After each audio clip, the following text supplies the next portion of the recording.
happy Tuesday, and welcome to Storytime with Miss Hannah. Today we're going to be reading Sammy's Gadget Galaxy, a book about patience, because maybe we need a little bit more patience with our mom or dad or brothers or sisters or our kids, parents who are watching today.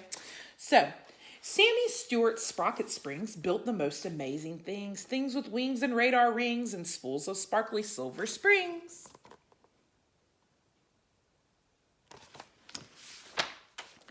Oh, how Sammy loved to hurry. It would make your eyes go blurry. He jumped from bed at 6 o'clock and dropped his jammies like a rock. He donned his astro garb and charged down the stairs and through the yard with Yapping Dak, his little dog, pouncing past him like a frog. Can y'all find Dak? Yep, there he is, down over here. There in shining silver steel with spires of wires and whirling wheels stood Sammy's Gadget Galaxy, complete with spaceship in 3D. He got it from a science kit. Dad had helped him quite a bit. They built it for a science show, which came in just a week or so, and he could hardly wait to go.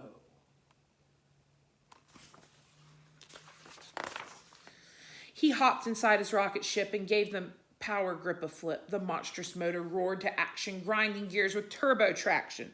Mom and Dad awoke and moaned, ugh, while nearly all the neighbors phoned to holler, can't you make him wait till 9 o'clock or even 8?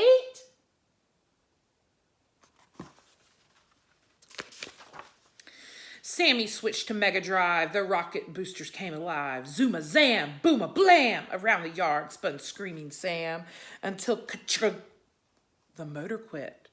And that was it. Sammy gave the thing a hit.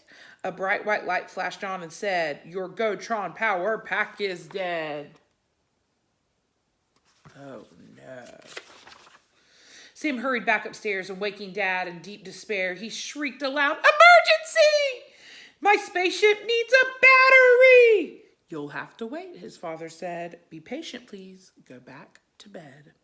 Sammy tried a sigh, a cough. Dad didn't stir, so Sam was off. He bounded down the stairs again, through the workshop door, and then...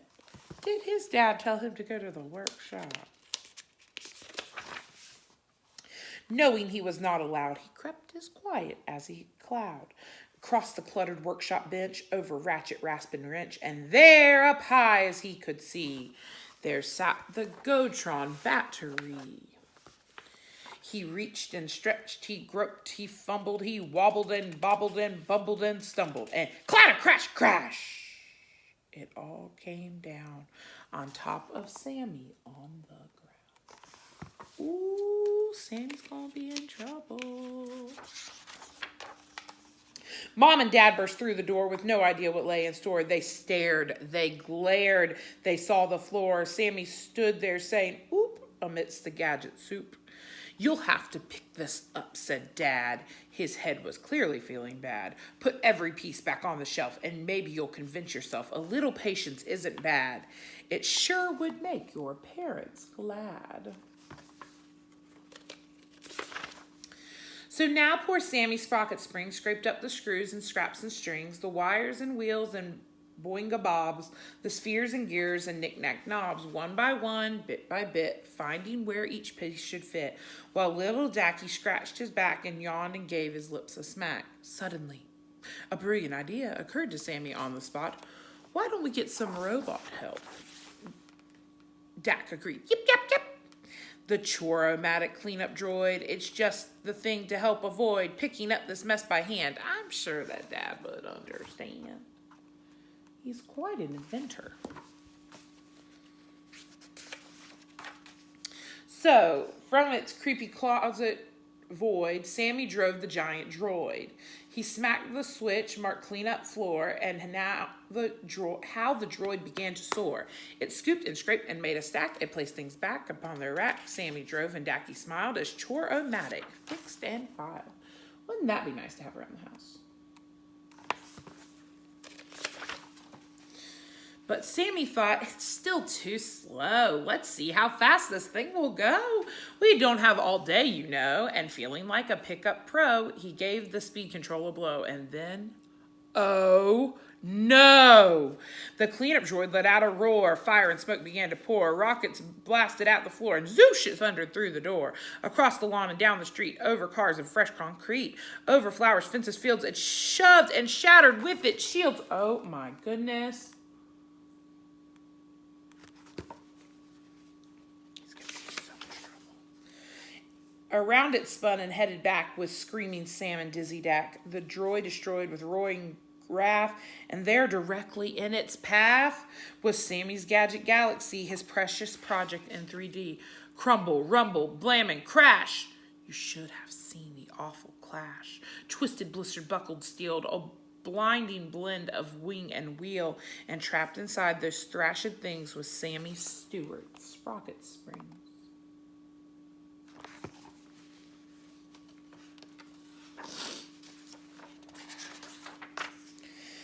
Sammy waited upside down, hanging high up off the ground. He waited hours with hooks and cranes, picked apart the steel remains, and when at last they set him free, he gazed out at his galaxy. He sniffled and his eyes turned red, then turned to Dad and sadly said, "Wow, I think you were right. A little patient really might be something I could try all right. Now I'll miss the science show. I guess I deserved it, though." And after that, look how sad he is. And after that, our Sammy changed. He fixed and fenced and rearranged. And when at last the mess was gone, he and Dad got started on a bigger, better space creation, Sammy's Super Starship Station.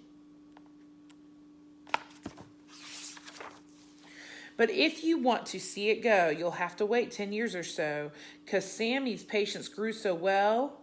Just when he'll finish, it's hard to tell.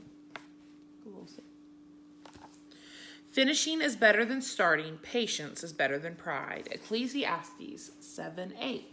So, as you're spending time at home or just in general, it's good to finish projects you start, and it's also good to have patience. So if your mom and dad say, "Hey, we're going to wait and do that tomorrow. We're going to wait and do that later this afternoon," don't bother your parents on those things.